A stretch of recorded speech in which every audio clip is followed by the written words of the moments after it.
다니엘서는 히브리어와 아람어로 적혀 있습니다.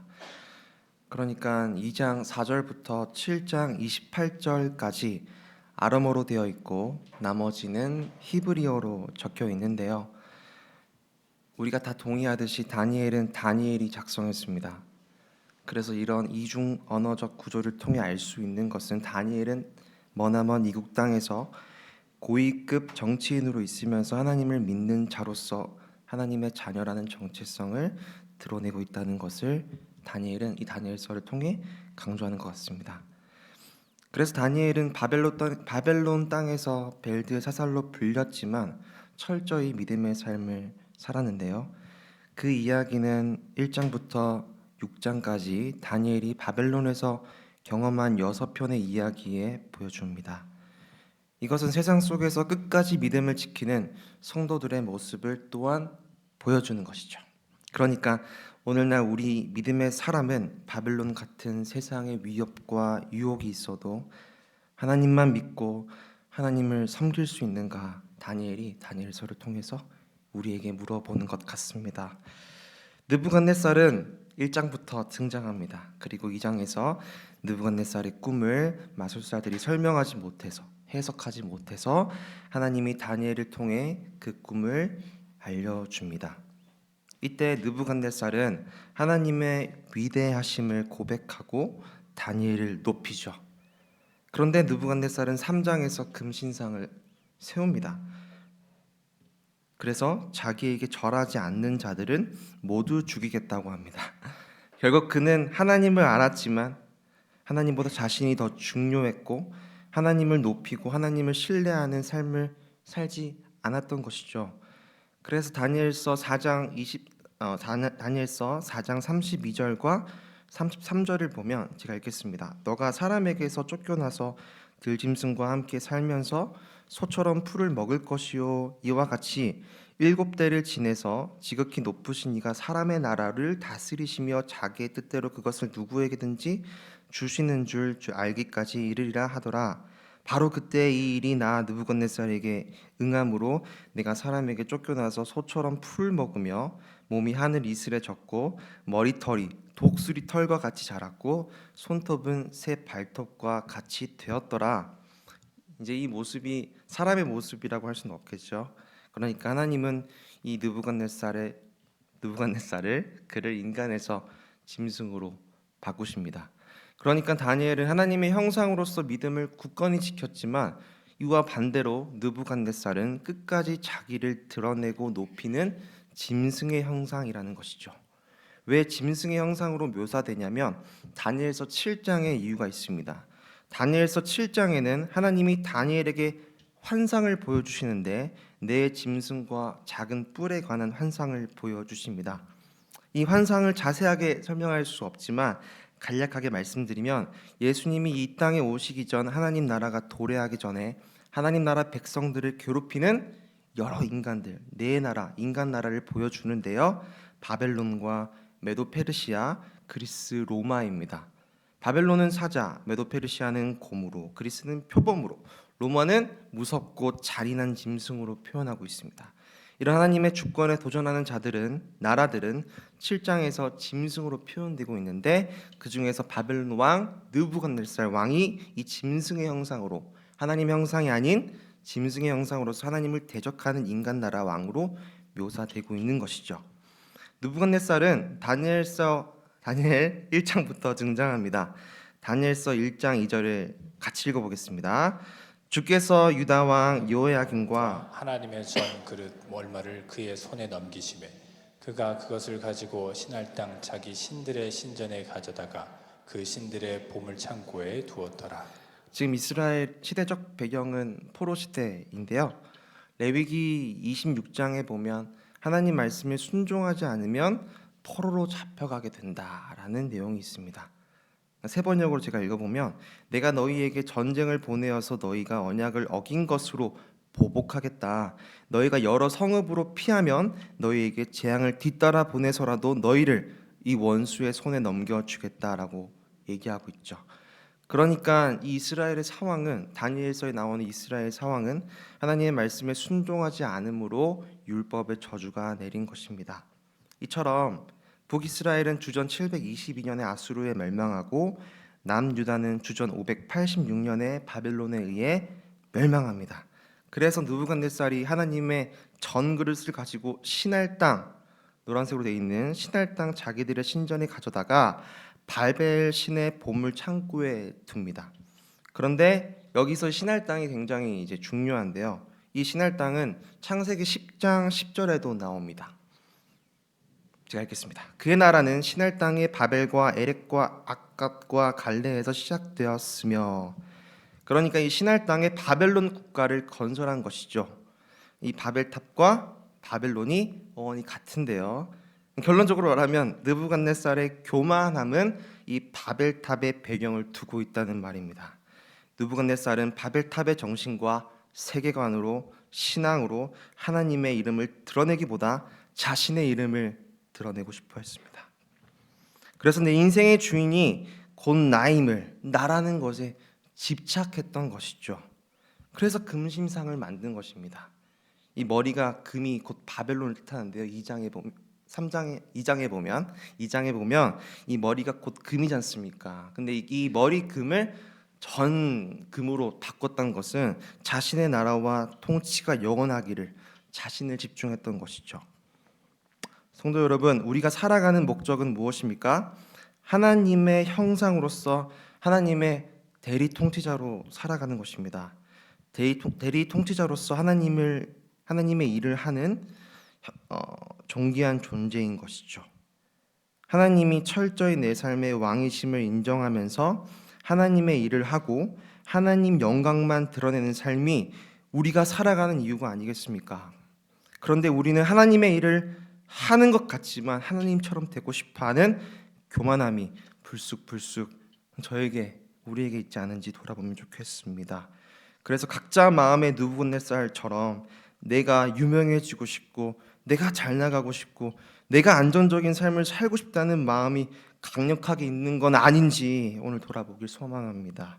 그래서 오늘 우리가 점검해야 할 것은요, 내 마음에 느부갓네살처럼 바벨탑이 있진 않은가 점검하고 돌아보는 은혜가 있으시길 주님의 이름으로 축복합니다. 그렇다면 다니엘은 어떤 삶을 살았을까요? 여러분도 아시겠지만 다니엘은 가족도 나라도 잃었습니다. 저도 이렇게 고향을 떠나 여기 사는 것도 힘든데 가족을 잃은 것 생각을 하니까 너무 마음이 아팠습니다. 인생의 주도권을 근데 다니엘은 하나님께 맡겼습니다. 그걸 알 수 있는 것이 다니엘서 1장 8절에 있습니다. 다 같이 읽어볼까요? 시작. 다니엘은 뜻을 정하여 왕의 음식과 그가 마시는 포도주로 자기를 더럽히지 아니하리라 하고 자기를 더럽히지 아니하도록 환관장에게 구하니. 다니엘과 세 친구들은 포로로 잡혀와서 이름이 바뀌죠. 단순히 이름이 바뀐 것이 아니라 정체성이 흔들리고 있는 것입니다. 느부갓네살 왕은 이들을 하나님 나라 백성이 아닌 바벨탑의 백성, 바벨의 시민으로 바꾸려고 하는 의지를 보여주고 있는데요. 이들의 이름들은, 그러니까 이 다니엘의 이름들은 하나님의 이름이 들어 있습니다. 유일하신 하나님에 대한 신뢰가 표현되고 있습니다.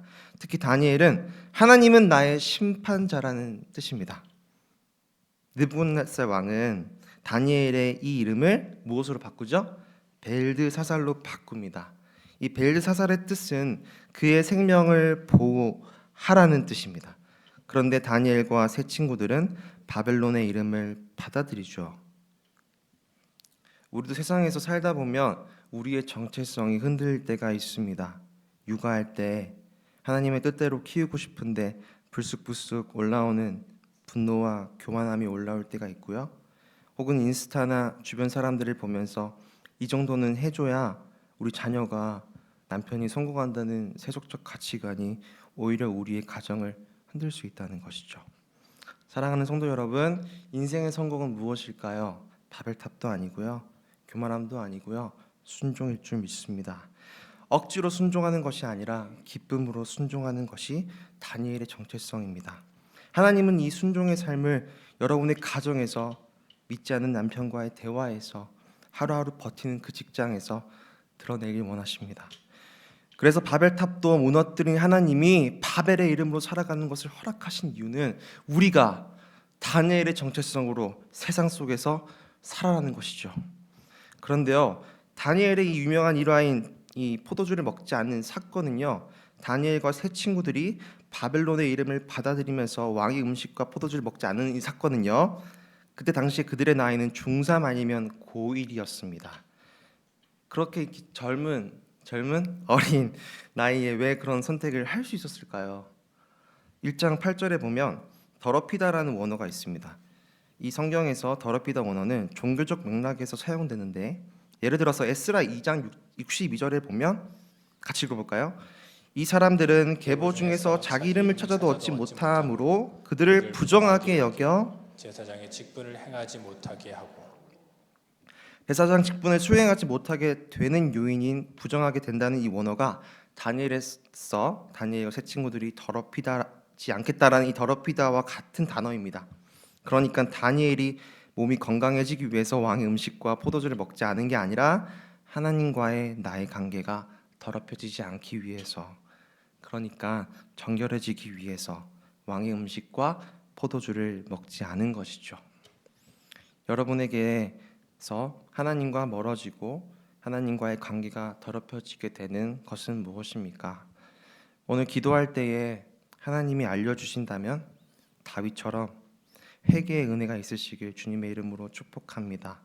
그래서 이 땅에서 살아가는데 내가 살 수 있는 것은 이 세상의 포도주와 음식이 아니라 하나님이 나와 함께 하시기 때문입니다 라고 고백하는 것이죠.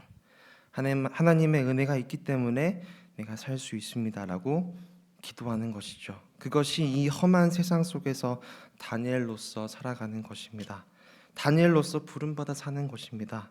부름받아 나선 이 몸 어디까지 가오리까 라고 고백하기 전에 이 땅에서 우리의 부름받은 삶을 먼저 돌아보는 것이죠. 내가 지금 느부갓네살 왕처럼 교만하고 있는가? 바벨탑을 쌓고 있는가? 아니면 다니엘처럼 믿음을 지켜가며 더럽히지 않고 정결하게 살고 있는가 돌아보자는 것이죠. 그래서 기도하는 것입니다. 내가 정결한 삶을 살 수 있게 해주십시오, 주님.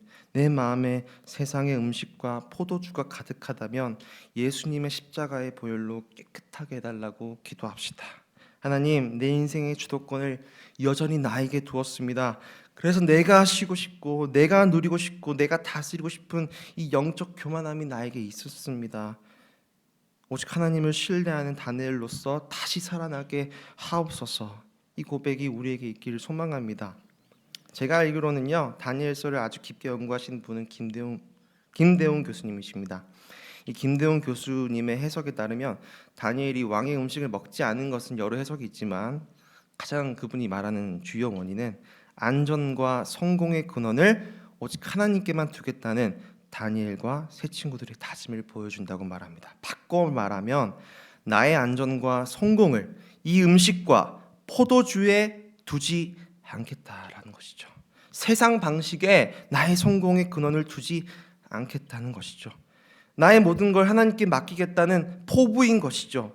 사랑하는 성도 여러분, 여러분은 이런 인생의 포부가 있으십니까?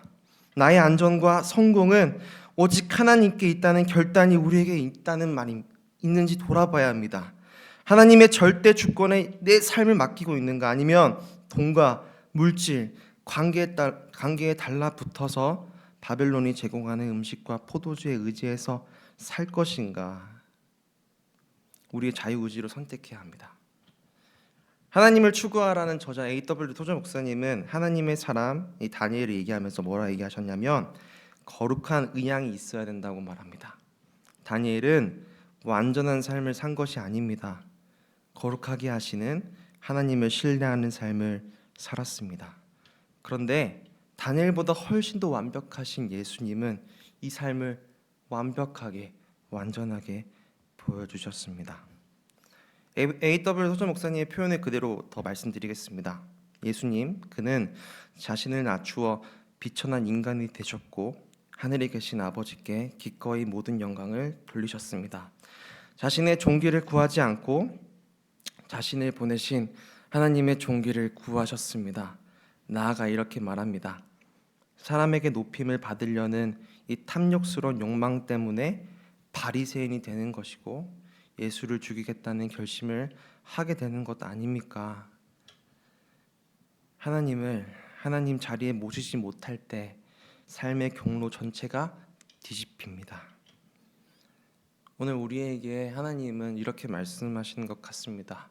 사랑하는 누구야, 바벨탑을 쌓고 있다면, 그래서 내가 아니라 너 자신을 높이고 있다면 하나님께 돌아와서 예수님의 삶을 걸어가라.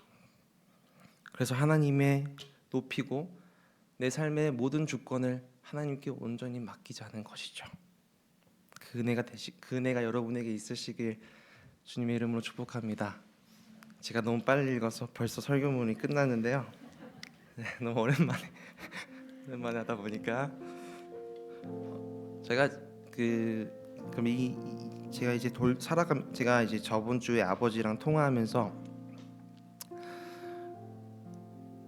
아버지 솔직하게 얘기했던 것 같습니다. 여러분도 아시다시피 저는 조금 아팠는데 그 아픔을 통해서 내가 하나님께 뭘 원하고 있을까를 돌아봤어요. 그러니까 바벨탑이 무엇일까 돌아봤는데 이제 내가 성공하고 싶다라는 생각을 하고 있더라고요. 어떻게 하면 성공할까? 어떻게 하면 뭐 느부갓네살 왕처럼 그 머리에 있는 그 금을 전신의 금으로 바꾸면서 내가 하고 싶은 뜻이 영원할 거야라는, 내 계획이 영원할 거라는 그런 교만함이 있었던 것 같다고 아버지께 얘기했어요. 성도 여러분은 그런 세상의 성공과 갈망이 있지 않으십니까? 우리 마음에 하나님이 아니라 다른 것이 있게 되면 우리는 살아갈 수 없습니다. 우리는 오직 하나님의 은혜만으로 살아가는 성도입니다. 그 성도로 살아가시는 여러분 되시길 주님의 이름으로 축복합니다. 함께 찬양하겠습니다.